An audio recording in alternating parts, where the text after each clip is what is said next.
Alright, bismillahirrahmanirrahim. Assalamualaikum warahmatullahi wabarakatuh semua. Alright, saya doakan semua duduk dalam keadaan sihat lah. So, hari dah tunggu, dah tiba. Okay. So, hari ni kita akan masuk chapter 4, iaitu labor. So, before this, video sebelum ni, saya dah terangkan kepada kamu labor ni berkaitan dengan apa.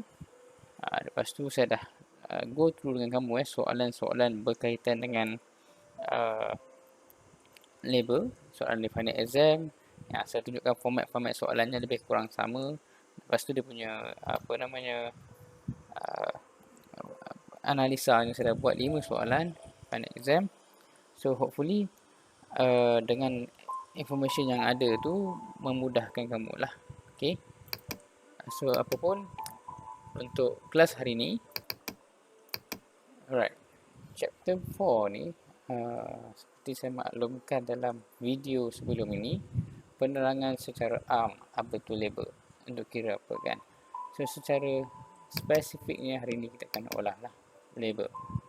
Okay, basically chapter 4 labor, dengan objektif at the end of this chapter you will be able to understand and calculate method of recording time, that is timekeeping and time booking.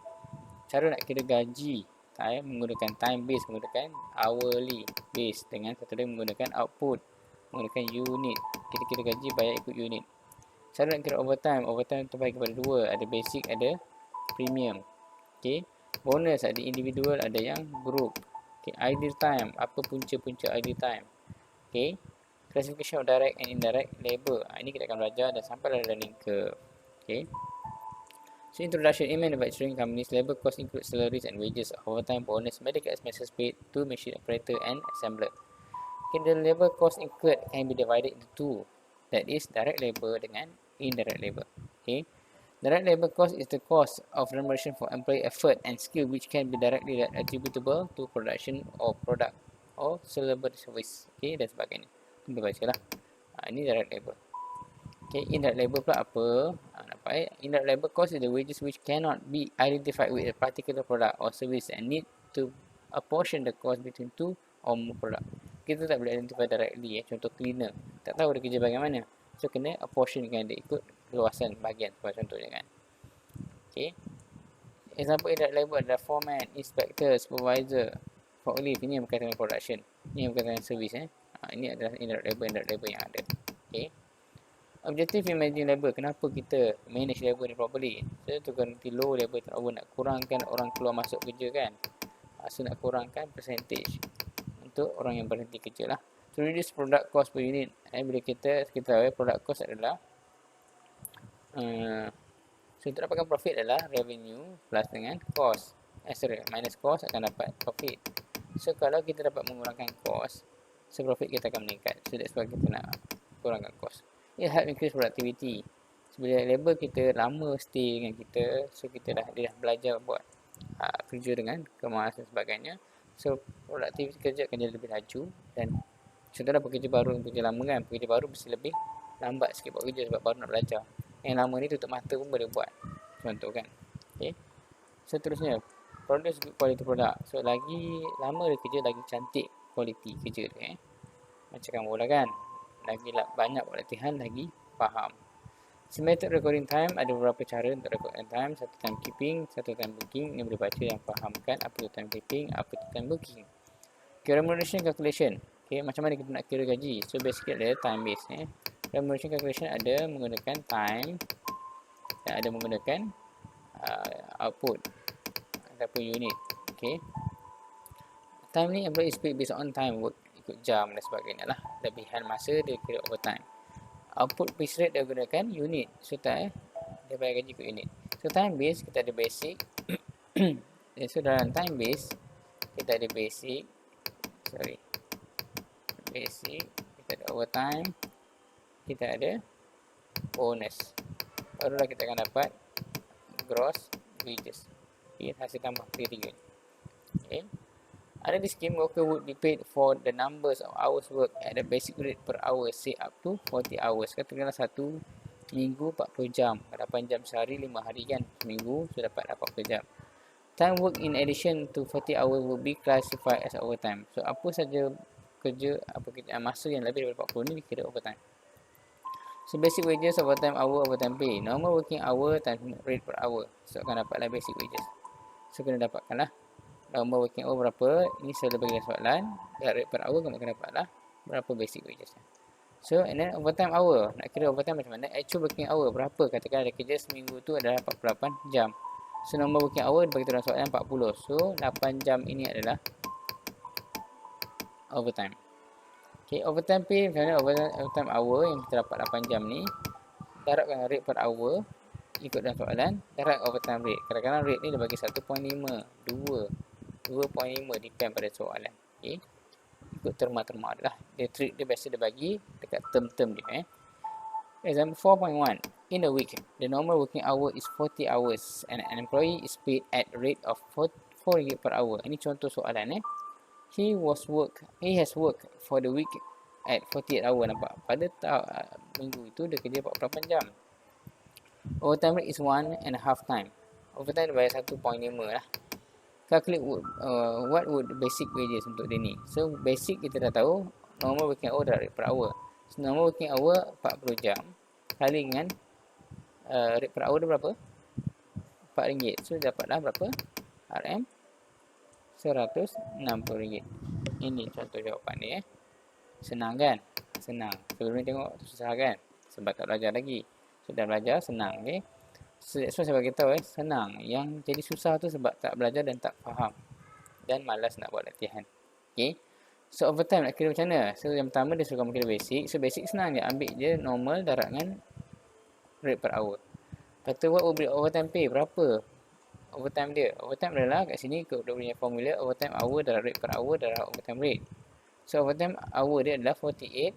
Kamu kira 48 minus 40 dapat 8 jam tadi kan. Overtime pay dia 8 jam kali 4 ringgit kali 1.5. Dapatlah 48 ringgit. Selesai. Itu sahaja. Senang kan? Pun senang. Senang ke senang? Senang lah kan. So nak kira gross wages. Bonus ada tak dalam ni? What will be the gross wages? Hasil tambah semua ni kan. So gross wages adalah 160 tambah 48 dapatlah RM208. Selesai. Habis. Senang kan? So kita pergi pada example 4.2. Okay, dalam buku ni example dia akan makin susah ikut pada kadar kefahaman kamu lah. Dan jangan risau, example dia ada jawapan dan jalan kira sekali. So insyaAllah boleh faham. Okay, so kita proceed kepada example 2. Okay, 4.2 employees. Ada Ahmad, ada Bakar dan Daud. Time taken ni actual hour lah, 40 jam, 45, 50. Rate per hour berbeza-beza.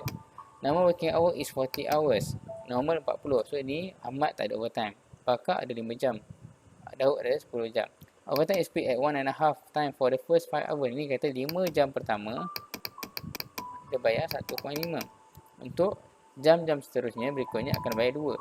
So kat sini tengok Bakar ada 5 jam kan. So 5 jam pertama dia akan kira 1.5. Untuk Daud ni dia ada 10 jam. Sebab apa? 40 hour normal kan. 50 tolak 40 dapatlah 10. So 5 jam pertama akan dapat 1.5. Bakinya akan dapat 2. Darabkan 2. So cara kira macam mana? Basic wages nak basic, overtime dengan gross wages kan. Sama je proses je. Basic ada 40 jam darabkan RM5.5. Kadang-kadang soalan kata basic normal working hour. Ikut soalan ni. Kalau soalan kata normal working 48, maknanya OT dia 2 jam je lah. Macam ni normal working hour dia 40. So ikutlah 40. So 40 times 5.5, 40 times 5, 40 times 4.5. Dapatlah basic wages untuk ketiga-tiga orang ni.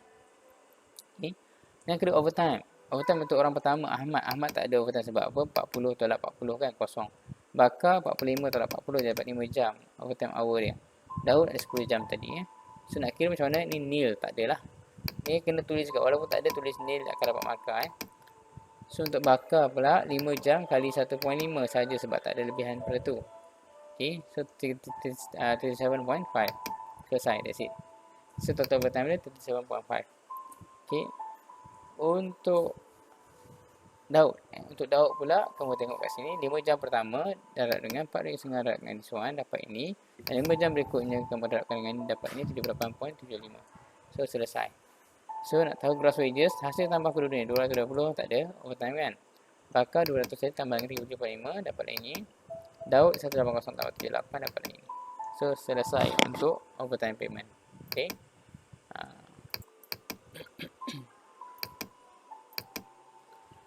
Alright.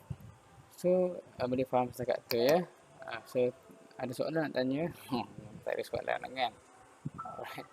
Disadvantage of basic scheme. So apa kelebihan kita menggunakan time basic adalah widely used, simple to operate, not much theoretical work, easy to understand, senang nak faham, mudah faham sekarang kan. So disadvantages of basic scheme ni ada regular and stable income Kekurangannya no financial incentive to increase production. The workers slow down his work. Kita tahu dia bayar ikut jam. So kerja jadi slowkan kerja dia. Sebab apa nak kan lama lagi. Okay. Efficient and inefficient worker are paid the same. Tak ada beza pun kan. Nampak ni antara disadvantages ni lah. Biasanya basic scheme ni sesuai untuk apa? So boleh tengok kat sini ada 4 keadaan di mana sesuai. Dan lepas tu ada high day rate. High day rate ni apa dia? High day rate ni is high day rate scheme pay a high, dia bayar high rate to good worker. Orang yang bekerja bagus dia bayar lebih sikit. Okay. Siapa yang kerja tak bagus dia bayar kurang sikit. Okay. High day rate scheme is stable on assembly line production in the car industry and in domestic final manufacturer. Sebagai contoh macam mana high day rate ni, kalau soalan tanya macam mana nak kira high day rate, ini contohnya. Employees of a company is paid based on the following condition. Ini bagi 2 keadaan. Normal rate is RM3 per hour. Well, normal output is 10 unit. High the rate RM4. So, kalau kata output produce semua lebih daripada 10, okay, dia akan bayar RM4. Nampak? Kalau output dia bawah 10 ataupun 10, dia bayar RM3 sejam. So, kalau company has 2 worker, dua orang bekerja, satu ni bekerja 40 hours, satu 40 hours. Contoh kan? Seorang 4 hours, seorang 40 hours. Contoh. So, completed unit. So, 400 unit. So, this one. So, calculate the wage of worker A and B. Okay, satu bekerja, jam yang sama tapi bekerja 500, dia buat 500 unit. So, nak kira macam mana? 400 bagi 40. So, sejam dia dapat lebih kurang 10 unit. Ini sejam dia dapat 12 unit. So, maknanya dia lebih pada 10 unit kan? So, untuk A, dia dibayar gaji RM3 per jam. Untuk B, dia akan bayar RM12. So, beza harga gajinya adalah 160 dan 120. So, dia faham. Ini high day rate. Maknanya gaji itu dibayar ikut situasi di mana kalau lebih certain range, dia akan dapat lebih. So, orang akan bekerja akan lebih motivate untuk buat kerja laju. Ini kelebihan dia apa dia? Simple to operate, able to attract higher grade worker. Nampak? Dia able to attract orang untuk bekerja cepat lah. So, satu ketidakpuasan hati di kalangan pekerja tu dapat dikurangkan lah sebab yang kerja laju dapat lebih, yang kerja slow dapat kurang. Kalau time base biasa tu, bekerja slow pun dapat gaji sama je. Okay. Disadvantage apa dia? High output and high quality is difficult to achieve and maintain. Nampak? Quality terjejas lah. Sebab semua nak cepat je kan. Okay, seterusnya. Kedua, output base. Ini output base kita ada 3. Ada straight piece rate, SPR. Ada differential piece rate, DPR, dengan satu lagi guarantee minimum wages. So, ada 3 keadaan So, straight piece rate ni maknanya employee is paid based on the output produced. Kita bayar gaji ikut unit yang dia keluarkan. Dan nak kira gaji senang je. Gross wages adalah number of unit darabkan rate per unit. So, contoh kat sini bagi Amran produce 100 unit. He is paid RM1 per unit. What will be his gross wages? Okay. So, gross wages equal to 100 darab 1 dapat RM100. Selesai. Habis. Kelebihan dia apa? Senang nak faham. Kekurangan dia apa? Boleh baca. Okay. Method yang kedua. Okay. Piece rate with guarantee minimum. Dia bayar ikut unit tapi ada minimum. Ada gaji minimum. Okay. This method can guarantee a day rate. If the piece rate earning fall below the day rate earning, the day rate earning are paid instead. Maknanya dia bagi guarantee minimum wage.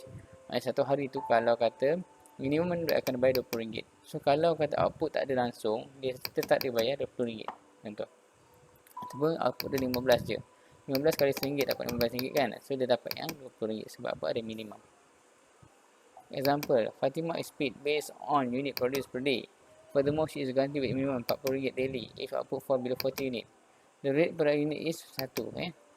What will be wages if she produce 45 unit per day? Nampak kalau dia produce 45 unit, 45 kali 1 dapat 45 kan? So, dia akan dapat 45. Tapi apa pula akan jadi kalau output cuma 35? If she produce 35 unit, which is below 40 unit, gross wages adalah ini. Kamu kena kira macam biasa. But she is guaranteed with minimum RM40. So, dia akan dapat 40 instead of 35. Okay, faham itu yang ketiga tadi ni. Okay.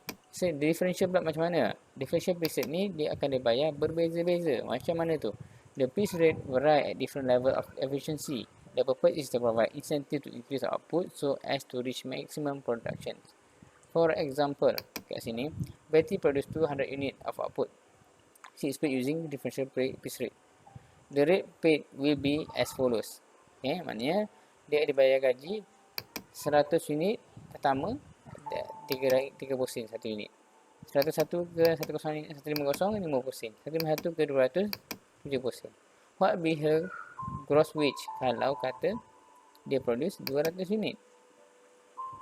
So, nak kira macam mana? Takkan ambil yang 200 ni tak, bukan bukan macam tu.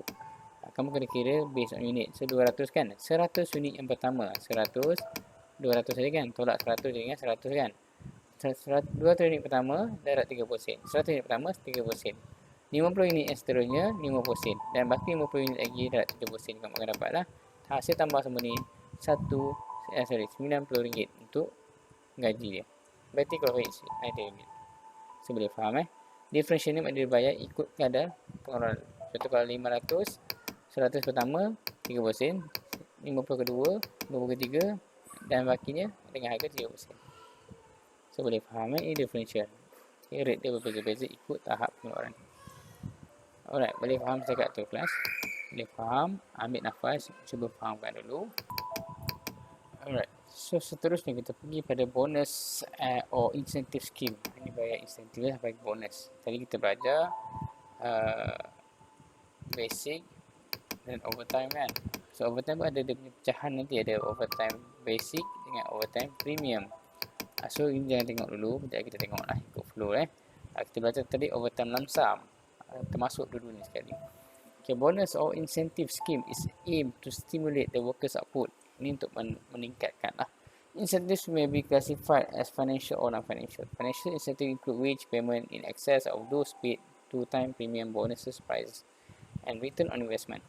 The bonus or incentive scheme can be divided into two, which is ada individual bonus, bayar bonus ikut pada individu. Mana? Individu. Okay. Satu lagi ikut group, maknanya bayar secara group lah. Individual bonus, under the scheme, individual employees qualify for a bonus above their basic wages. The bonus is unique to the individual and bonus being calculated separately for each employee. The employee also can earn bonus by working at an above target standard of efficiency. A bonus is calculated by finding the time save. Dalam kira bonus, kena cari time save. Macam mana nak cari time save ni? Adalah different between time allowed dengan time taken. The time allowed minus time taken akan dapat time save. Ada time save, baru ada bonus. So, baru kita boleh kira bonus. Okay. So, gross wages adalah basic tambah overtime tambah dengan bonus. Okay. Time allowed. Apa itu time allowed? Time allowed is equal to time allowance set for a particular member. Dia bagi tahu standard time adalah time allowed. Dia bagi tahu soalan standard time to produce sekian adalah sekian. Itu adalah time allowed. Okay, example. Time allowed to produce component A is 3 hours per unit. Nak buat satu tu masih dibentuk oleh time allowed dia adalah 3 jam. Kamu kena faham time allowed minus time taken. Time taken actual time yang digunakan untuk produce. Dapat tak time save? Kalau positif dapat time save. Time allowed lebih daripada ni dapat time save. Kalau ni kurang tak ada time save, tak ada bonus. Okay.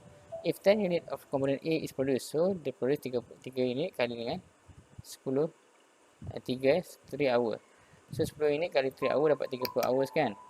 So time taken is actual time taken by an employee in performing job. A worker work 20 hours. Katakanlah untuk siapkan ni bekerja 20 hours. Tu time taken lah. So time allowed 10 unit adalah 30 saja kan. 30 time allowed minus time taken 20. Kamu akan dapat extra time save sebanyak 10. Baru ada time save. Ni ni cara kira time save. Okay. So bonus normally is given based on certain percentage of this time of the time save. So time save ni tak cukup lagi nak kira bonus. Bonus ni mana? Time save ni daripada time save baru kita boleh kira bonus. So dah ada time save, katakanlah contoh given below information untuk 3 orang bekerja dan performance dia. Aminah dia produce 15 unit. Baba 30, Chong 45. Time taken 36, 55, 62. The basic hour work is 40 hours ni basic. Time allowed to produce 2 unit, the unit is 2 hours. Nak produce 1 unit ni dah 2 jam kan, darab 2 saya dapat 30, darab 2 60, ada time save darab 2 90. So ini nak kira dia punya time allowed kan, time allowed so the worker are paid RM4 per hour. Bonus is 30% of time save, nampak. Nanti dah dapat time save darab 30%, itu dah adalah bonus. Senang nak kira So time save, calculate time save yang ada. Okay. Time allowed, masa digunakan 15 kali 2, mendapat 15 unit yang ada ni, 15, 30, darab 2 dapat lagi ni. Ni saya kira tadi. Okay. Time taken, ambil masa dia guna time taken 36 atau actual hour 36, 55, 62. 36. So ini ada tak time save? 30 tolak dengan 36, tak ada. So tak ada bonus. Tak ada time save. Ini 30 kali 2, 60. Tolak dia dapat 5 jam kan. So 5 jam bonus berapa? 30% kali 5 jam kali time save saja. Okay. Dapatlah dalam RM4 per hour dapat RM6. So dapat bonus RM6. Chong pula dia ada 62 jam.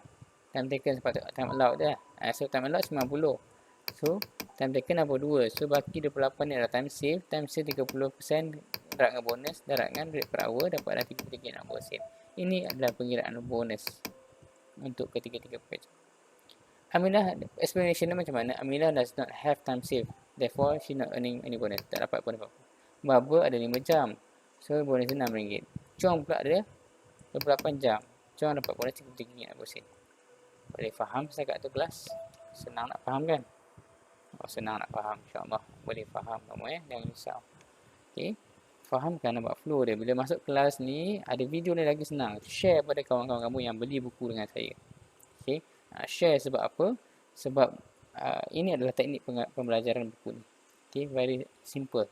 Ikut just follow the flow saja. So example buat ikut dia punya sequence, kamu akan faham satu persatu. Haikal complete 780 unit of product in a week. Standard time allowed complete a unit is 10 minute. Sebab ni dia bagi dalam minit, kamu convert kepada jam.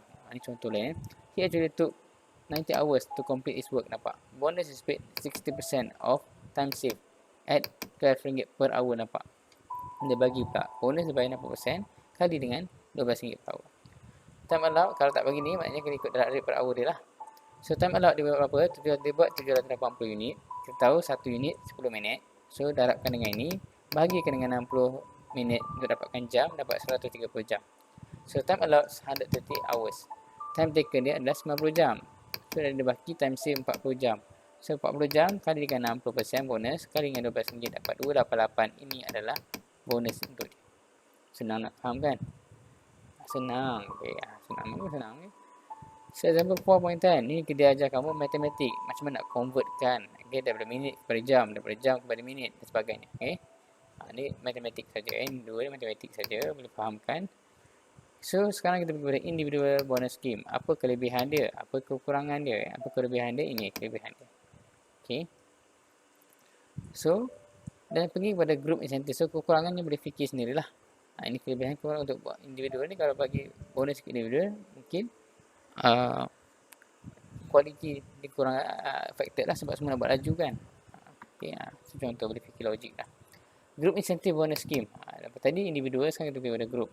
Group bonus scheme is where the bonus is applied collectively to 2 or more operators. Nampak? Gaji bonus diberikan secara sama rata kepada 2 ke lebih members dalam satu group lah. This means that their duty must be interdependent, therefore the incentive effort must be common to the every operator working in the group. Group bonus suitable untuk apa? Okay, keadaan mana yang sesuai kan? Soalan teori keluar macam ni kan. So inilah keadaan-keadaan yang ada. Group bonus scheme is based on total time saved by individual. Sama juga proses dia, kamu kena cari time allowed minus time taken, dapatkan time save dulu. So beza dia dekat mana pembahagian time save ni macam mana. Okay, so dia ikut apa? Ikut pada soalan. Ni kita tengok soalan Group bonus scheme is based on total time save must be shared accordingly the worker or operator before bonus is paid. Group bonus can be calculated as follows. Total time save by all employee. Nampak? Kamu kena tambahkan semua time save untuk setiap pekerja. Contoh macam tadi kan, ada orang yang ada time save, ada yang tak ada. Sini kan, ada yang ada time save, ada yang tak ada time save. Okay. So untuk yang ada dan tak ada time save tu kat sini, okay, tak ada kan. So kita akan tambahkan ni time save 28 tambah 5 tambah 0 dapat apa? 33. So kita akan bahagikan time save ni kepada worker yang ada ni ikut pada dia punya pembahagian method yang digunakan dalam soalan, diberikan dalam soalan. Okay, advantage of group bonus, encourage team spirit. Ni wayang je, dia kata dapat tingkatkan semangat berpasukan dan sebagainya. Boleh tengok disadvantage semua dekat sini. Nampak Example for 11. There are two worker working in a company. The following information is regarding to them. Nampak ada dua pekerja. Ini nak tunjukkan contoh ni berkaitan dengan bonus yang group bonus kan. So actual work, our work time taken 40-45. Hourly rate dia RM5 dan RM6. Unit completed 600 dan 800. Standard time per unit ada 5 dan 3. Okay. Normal working hour is 40. So overtime is paid 1/2, 1/2 ataupun 1.5. The normal hour rate bonus will be paid at 20% of the time saved. Okay. On the hourly rate, nampak dia akan bagikan ikut apa? Ikut hourly rate, ikut berapa masa dia bekerja. Hourly rate maknanya ikut masa bekerja. Kalau ikut output lah, output yang dia buat masing-masing. Okay, calculate basic wages, overtime, individual scheme, gross wages. Jadi calculate the bonus kalau gunakan group pula. Tadi individual ni group the gross wages with group bonus, nampak. Ini soalan yang agak complete kat sini So boleh cuba buat yang ni dan fahamkan Okay, so nak kira macam mana solution basic dia sama, Maznah, Fatimah. So Maznah berapa, Fatimah berapa So 40 hours dan RM5, 40 hours dan RM5 dapat berapa? 40 hours, normal working hour lah. Untuk kedua-duanya sama. Rate per hour berbeza. Overtime adalah actual time taken, normal working hour.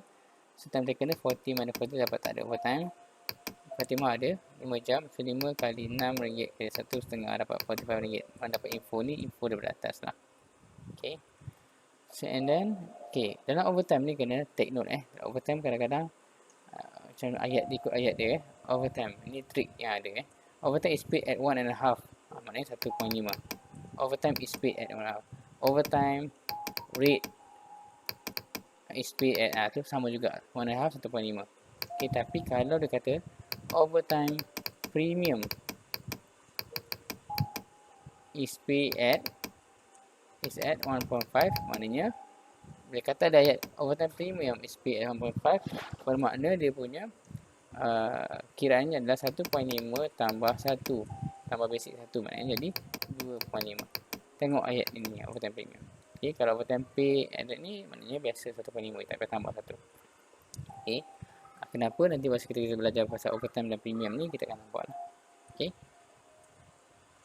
Okay, individual bonus kira untuk Maznah dan Fatimah. Time allowed 5 minit 1 unit. Ada 600 unit dapat 3000 bagi 60 dapatlah 5 per jam. Time taken 40, so ada time save 10 jam. Okay. So bonus yang dibayar adalah 10 jam time save, darabkan 20% ikut soalan, di mana soalan 20% ni. So darabkan RM5. RM5 ada rate per hour dia, dapatlah RM10 bonus dia. Untuk Fatimah, kita kira 3 minit kali dengan 800 unit dapat 240 bagi 60, 40 jam, dia bekerja 45, so tak ada time save lah. Sebab apa? Dia bekerja lambat. Okay, dapat nil. Right, using individual bonus, Fatimah is not earning any bonus since there is no time save. Okay, dan kalau guna individual, Fatimah tak ada langsung, tapi Maznah ada.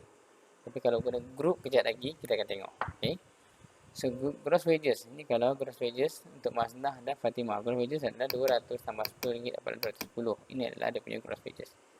Fatimah 240 tambah 45, ini adalah 45 adalah dia punya apa? Dia punya overtime dengan dia punya gross dapat 285. Okay, kalau guna group bonus ni kalau guna group bonus, time allowed sama juga, kiraan sama, tak ada beza, dapat 50 jam dapat dengan orang 40 jam. 50 tambah 40 jadi, so time taken 40, so time save ada 10 je kan. So kira-kira individual juga, sama individual juga, dapatkan time save, dapat time save baru campurkan 10 tambah 0 jadi 10 jam. So bonus pay dia bagi tahu kat sini, kalau ikut group bonus, time save is to be share. Time save dia akan di share ikut proportion of the hour work, ikut ikut hour work punya jam bekerja. So maknanya bila nak bagi dapat time save, tengok jam bekerja. Untuk yang Mazna dia bekerja berapa lama? Mazna bekerja 40 jam. Fatimah 45 jam. So 40 tambah 45 akan dapat 85 kan. So 40 per 85 dapat 20%, nampak RM5 dapat RM4.20 nampak. Yang bekerja bonus yang teruk kerja adalah Mazna, tapi yang dapat share sekali Fatimah, nampak 10 jam tadi dia buat 45, dia bekerja 45 jam kan, lama kan. So per 85 dapat 20% dapat 6.35. So nampak perbezaan. Yang buat bonus time save dia ni yang dapat kali ini lebih. Itu yang buat orang tak puas hati. Okay. Alright, seterusnya. Okay.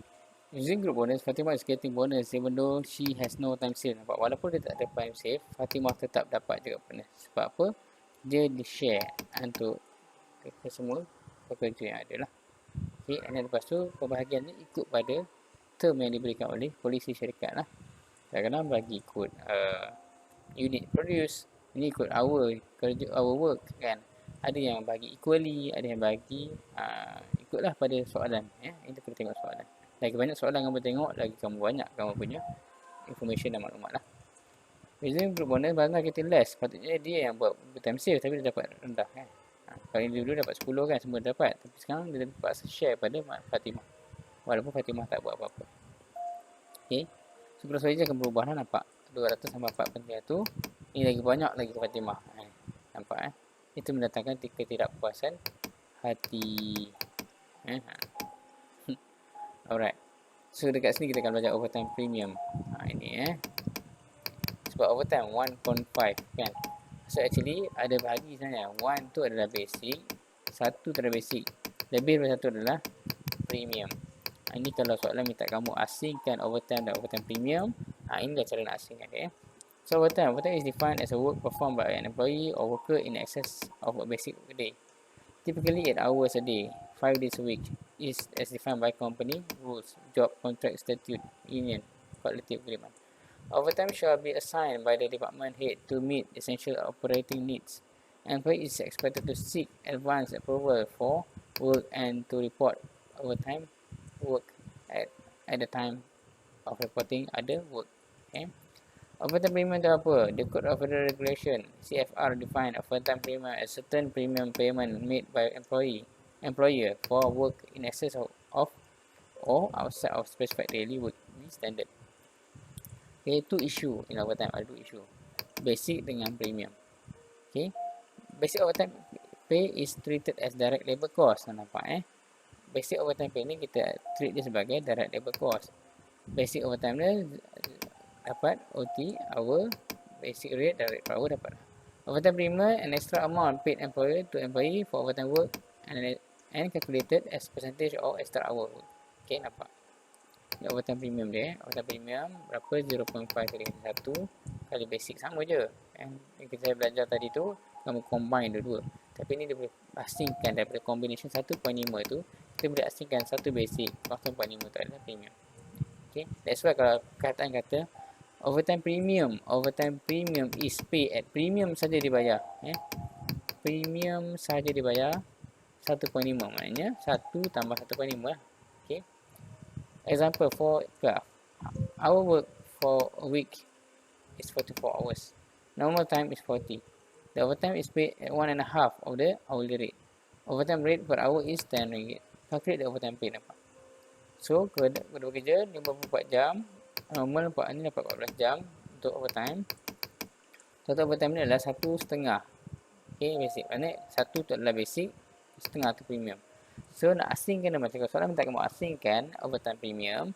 Kamu boleh asingkan lah. Basic dia 14 jam kali 1 kali 10 dapat 140. Overtime premium ni adalah 14 jam juga kali setengah kali 10 dapat 70. So, total overtime ni adalah basic tambah premium dapat 210. Yang tadi kita tengok kira awal-awal tadi, combination ni lah. Ni dia asingkan overtime basic dan overtime premium. Okay. If overtime is 50%, nampak? The total overtime is rate become 1.5. Nampak? Kalau soalan kata overtime rate is 50%, maknanya dia punya overtime premiumnya adalah 150.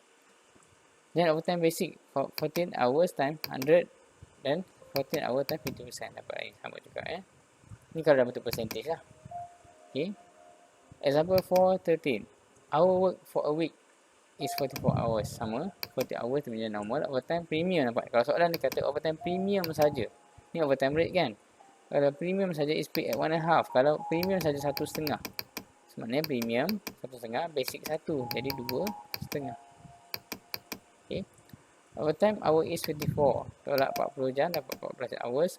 Overtime rate is 2.5 hour nampak nak 2 jam. 1 tu adalah basic, 1.5 adalah premium. So overtime dia 14 kali 1 untuk basic dapat ini. Premium dia pula 14 kali 1.5. So total dapat 350. So boleh faham setakat tu. Cuba fahamkan. Okay. Ni term dia. Premium saja dia kata. Premium saja 1.5. So premium tambah basic kan dapatlah 2.5. Okay. Okay, habis untuk kiraan ini. Dan pergi pada ideal time. Ideal time adalah ideal time occur when employee cannot perform. Kita tak boleh buat kerja. Okay. Sebabkan beberapa sebab-sebab tu. Causes dia adalah ideal time ni. Whether direct or indirect related to output. Is regarded as time taken or part of number of hours work. It should be included in the wages payment. Even though tak ada production pun. Tapi tetap kena masukkan. Okay. Contoh sebab-sebab ideal time adalah machinery unexpected breakdown. Tiba-tiba machine breakdown. Waiting for work, tunggu kerja. Maknanya department B tak boleh jalan sebab apa? Department A tak siap lagi kerja. Okay, material shortage, kekurangan material. Natural disaster, tiba-tiba ada malapetaka kan, bencana alam kan, yang menyebabkan production stop. Gaji kena bayar juga. When the day work loss due to adverse weather condition, then the unexpected at the time is regarded as indirect labor cost. Ini diterima sebagai indirect labor cost under production overhead, di bawah production overhead. However, the non-productive time each week is expected and should be therefore included in direct labor cost. Kalau kata benda tu dah di-expected akan jadi, dia akan masuk direct labor cost lah. Tapi kalau macam biasa, standard, indirect labor cost. Ideal time. So, other labor cost which are regarded as indirect labor are fringe cost, vacation holiday, setup cost, overtime premium which overtime done is due to special order from customer. Nampak Apa lagi yang dia sebagai direct cost Kalau overtime premium tu dia buat untuk special order, itu masuk indirect cost. Tapi kalau kata overtime premium tu, dia premium saja. Basic still masuk dalam direct. Tapi kalau kata dia buat untuk special order, dia akan masuk bawah indirect. Bawah direct labor, sorry. Kalau kata overtime premium, which is overtime done is due to normal company policy. Kalau normal company policy, premium tu ada bawah indirect. Tapi kalau kata disebabkan apa namanya company normal company policy, itu dia masuk ke bawah indirect labor cost. Tapi kalau disebabkan special order, di bawah direct labor premium tu. So kena fahamkan ayat 2 ni penting Alright. So kadang-kadang soalan minta kamu agihkan, analyze labor cost kepada basic, overtime premium and bonus, classifykan kepada direct and indirect. So ini basic kamu kena buat jadual macam ni. Basic direct labor berapa ringgit belah sini. Overtime basic kat sini. Overtime premium ni depend. Kalau buat untuk special order masuk belah sini. Kalau kata dia buat untuk overtime premium ni, kalau kata dia buat untuk general activity normal basis masuk bawah indirect. Tapi kalau kata special order masuk bawah direct labor. So bonus akan masuk bawah indirect. So kena tahu bagaimana masuk dia. Dan sebab apa dia masuk sini, premium ni masuk sini, basic tetap masuk bawah direct. Habis setakat itu dan kita pergi pada labor turnover. Labor turnover ni last saya. Lepas tu dah ni curve habis. Dah nak habis lah labor turnover ni untuk apa? Labor turnover ni adalah peratusan keluar masuk pekerja di dalam sebuah syarikat. Lagi tinggi peratusan ni, lagi tak bagus di pandangan mata masyarakat. Labor turnover is the change in the labor force during a specified period of time or the movement of employee in any organisation. High labor turnover means the number of employees leaving, orang yang berkeluar daripada syarikat tu is very high. Contoh kan, kalau 50% percentage labor turnover, bermakna kalau syarikat tu ada 100 orang, maknanya 50 orang akan berhenti dalam tahun tu. Nampak So lagi tinggi, lagi tak bagus lah pada pandangan masyarakat. Causes labor turnover antara punca-punca atau sebab-sebab dibagi oleh sama ada voluntary, dia sukarela berhenti ataupun involuntary reason. Causes of level turnover due to voluntary reason, kalau disebabkan voluntary, disebabkan oleh sukarela adalah personal advancement. Dia nak berhenti sebab dia nak dapat better offer, contoh nak sambung belajar dan sebagainya. Getting better offer, gaji lebih tinggi. Job dissatisfaction, maknanya existing work, dia nak berhenti sebab dia tak puas hati dengan job, dia tak selesa dengan kerja tu, dia nak berhenti. Personality clash dengan management, dia tak berapa tak sebulu dengan management, contoh kan, dengan orang atasan. Tapi sebabkan kahwin, dia banyak wanita lah kan, kahwin lepas tu nak berhenti sebab nak jaga suami, takut orang lain ambil suami dia. Okay, causes of level turnover due to involuntary, yang tak rela punya, aku tak rela ni, maknanya inefficient or lack of ability, maknanya dia tak betul-betul, dia tak efficient dalam kerja tu. Redundancy, maknanya job yang dia buat tu dah ada 2-3 orang yang buat yang sama, dia berhentikan. Dia tak rela pun berhenti sebab dia berhentikan. Health reason, dia sakit, dia tak nak kerja. Retirement. Transport difficulty, sebabkan ada masalah transportation. Cost yang terlibat dalam labor turnover ni adalah divided into two, iaitu preventive cost dengan replacement cost. Preventive cost ni is cost incurred by employer to keep the employee happy and discourage them from leaving. Preventive cost ni, dua cost dalam labor turnover ni, dua cost yang terlibat, iaitu preventive cost, replacement. Preventive nak elakkan daripada orang, langkah berjaga-jaga daripada staff tu berhentikan kan, ialah kita sediakan ruangan yang bagus sebagainya. Replacement cost sebab kalau orang tu dah berhenti, so apa, this cost include the cost of recruitment, cost untuk ambil semula pekerja baru, cost untuk train pekerja baru, cost untuk barang-barang reject sebabkan pekerja baru kan, loss of production dan sebagainya lah. So example of preventive cost yang ada, medical services, kita bagikan dia klinik, panel dan sebagainya. Kita bagikan allowance sport, food allowance, allowance makan, allowance kerja luar, allowance kerja malam dan sebagainya. Itu adalah preventive cost, nak elak pada customer tu berhenti kan? Customer pula, employee tu berhenti. Better environment such as kita bagi air condition, kita buat install aircon, bagi flexible working hour dan sebagainya. Tapi apa pun, pekerja ni tak pernah bersyukur, tak pernah berpuas hati. Kena cari pekerja yang betul-betul bersyukur dengan apa yang dia dapat, dia akan hargai pemberian-pemberian majikannya. Pension scheme, providing transport dan sebagainya lah. Ini basic yang kilang. Replacement cost, antara admin cost, such as nak iklankan jabatan kosong dan sebagainya. Training cost, cost untuk scrap tadi, poor quality dan sebagainya. Ini contoh replacement cost. Okay, lepas tu nak kira macam mana? Okay, average number of employee leaving, resign tambah new, bagi 2, dan divide by average number of employee beginning, tambah ini bagi 2. So nampak ini formula dia. So nak kira macam mana, tengok example, boleh faham terus. In ABC Enterprise, it started with 24 employee. Pada mulanya dia bekerja, dia start dengan berapa orang pekerja. As at the end of the year, hujung tahun, number employee resign 8 orang. 8 orang dah resign. Okay, dan yang baru masuk ada 12 orang. So nak tahu berapa dia punya labor turnover dia, senang saja nak kira. Average of labor resign dan employed. Resign 8, employed 12. Bagi 2 dapat 10. Average beginning, ending 28, 24 beginning, ending 28. Macam 28, 24 tolak 8 tambah 12. Dapatlah 28. So, tambahkan dia, bagi 2 dapat 26. 10 bagi 26 akan dapat, darab 100%, akan dapatlah 38.46. So ini darab 100%. Okay. So dapat 38.46. So daripada ini, so kita boleh explain yang mana, okay, kalau kata dia ambil 10 orang bekerja kan, lebih kurang 4 orang akan berhenti pada tahun itu. Percentage. Okay.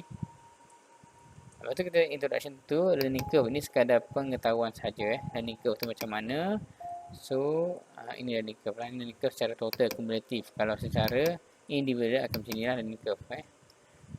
Mula-mula dah banyak nak belajar kan. Macam belajar sekarang ni banyak dapat ilmu. Dah banyak-banyak buat latihan, jadi tepu, dia akan jadi macam ni dan menurun balik. Okay.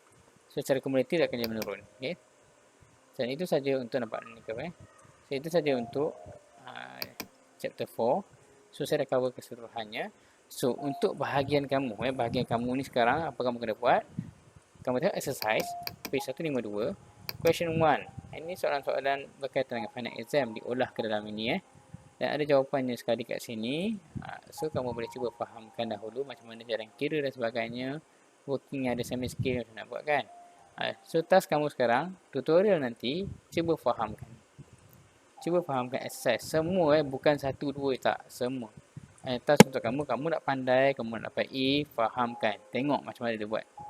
Baca soalan, kat mana trik-trik dia. Okay? Kat mana cara kira. Kat mana kamu tak sure, nak kira macam mana. So dah faham semua ni, barulah kamu habiskan semua exercise sampai nombor, exercise nombor berapa ni? Question number 5, 5 soalan je kan? Dah habis sampai question number 5 ni, dah faham semua, baru cuba buat soalan final exam yang saya tunjuk pada video pertama. Okay? So, itu saja untuk hari ini. Saya doakan semoga semua pelajar-pelajar saya, sama ada pelajar saya ke pelajar bukan pelajar saya pun, dipermudahkan urusan, cuba fahamkan sebaik mungkin. So, yang mana belum ada buku, mendapatkan buku di dalam link di bawah YouTube channel saya ni. Alright, itu saja. Assalamualaikum. Bye-bye semua.